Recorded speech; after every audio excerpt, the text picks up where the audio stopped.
Hi, Gemma here. I'm just about to pick up my daughter, so I wanted to quickly send this out because time is very short. Time is incredibly short. I've been warning people for a bit of a while about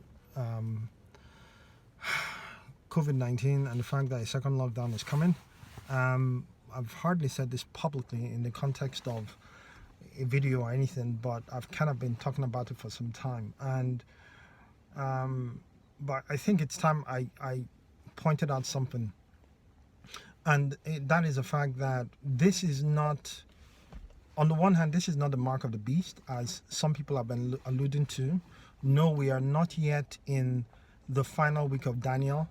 No, the seals have not yet been opened, but I genuinely believe that now is a huge opportunity on the part of many governments and leaders of this world to prepare to rehearse. This is a dress rehearsal for the time of Revelation 13. Just in case you were wondering, in Revelation 13, that's where we get introduced to the mark of the beast. We're told about how that without this mark, which is to be placed on the forearm or on the forehead, you will neither be able to buy nor sell during that period without the mark. And on the one hand, I still firmly say that this itself, the vaccine or whatever it's called, is not the mark itself, but this is a precursor to that which will happen. What many do not realize is that the infrastructure is being put in place. The infrastructure in terms of public facilities, the way we shop, the way we go to school, the way we do many different things, including infrastructure in the supermarkets, the way the queues are done, the way in which you can only go in one direction and come out in one direction, the screens, everything to do with telecommunications, everything to do with blockchain technology, everything to do with artificial intelligence. All of these things are coming together for the final time. The time of, the Bible says, is the time of Jacob's troubles. According to Daniel 9:24-27 is the final week of Daniel. According to Matthew 24, it's an unprecedented time of trouble. According to Revelation chapter 6, is the time when the seals will be opened. Like I said before, the seals have not yet opened, but that window of opportunity is narrowing by the day. That window of opportunity in which to get into the ark before the seals are open, before the final week of Daniel starts, is narrowing by the day, and it's getting shorter and shorter. There's two reasons why I'm talking quickly. Number one, because of the fact that this needs to go out quickly, as my daughter will soon be here, and not because I don't want to hear this, but then it gets interrupted, and I'm not very good with video splicing and all that stuff. But secondly, because this is an urgent time.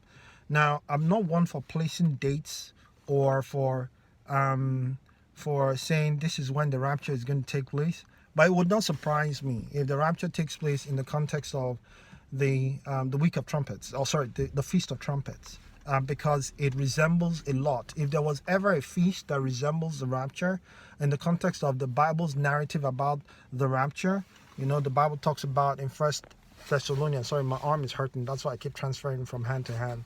But in First Thessalonians chapter 4, the Bible speaks about the time of it speaks about the final trump, at which the church will be snatched away. If you read it, it's there in First Thessalonians chapter 4 from verse 17 to 18 or thereabouts, and it fits very much the narrative of the Feast of Trumpets. Now, what's interesting is that the first four feasts, Passover, Feast of Unleavened Bread, the Feast of Passover, Unleavened Bread, the Feast of the Feast of First Fruits, and the Feast of Pentecost, or the Pentecostal feast, have all been fulfilled. All those four feasts, the spring feasts, have been fulfilled, and all by Christ within the space of somewhere in the region of 50 days. He fulfilled all of them before he finally went to heaven. There's three of them remaining to be fulfilled. One, I believe, the last one, which is the Feast of Tabernacles, I believe is going to be fulfilled after he has returned, or certainly when our time here is done. The Feast of of atonement, which is Yom Kippur. I believe is going to be fulfilled in the context of the Israelites clamoring for the Lord to return, and that will happen toward the tail end of the final week of Daniel. And there's one feast, the Feast of Trumpets, which I think is definitely the fifth one. It's definitely the next one on the horizon.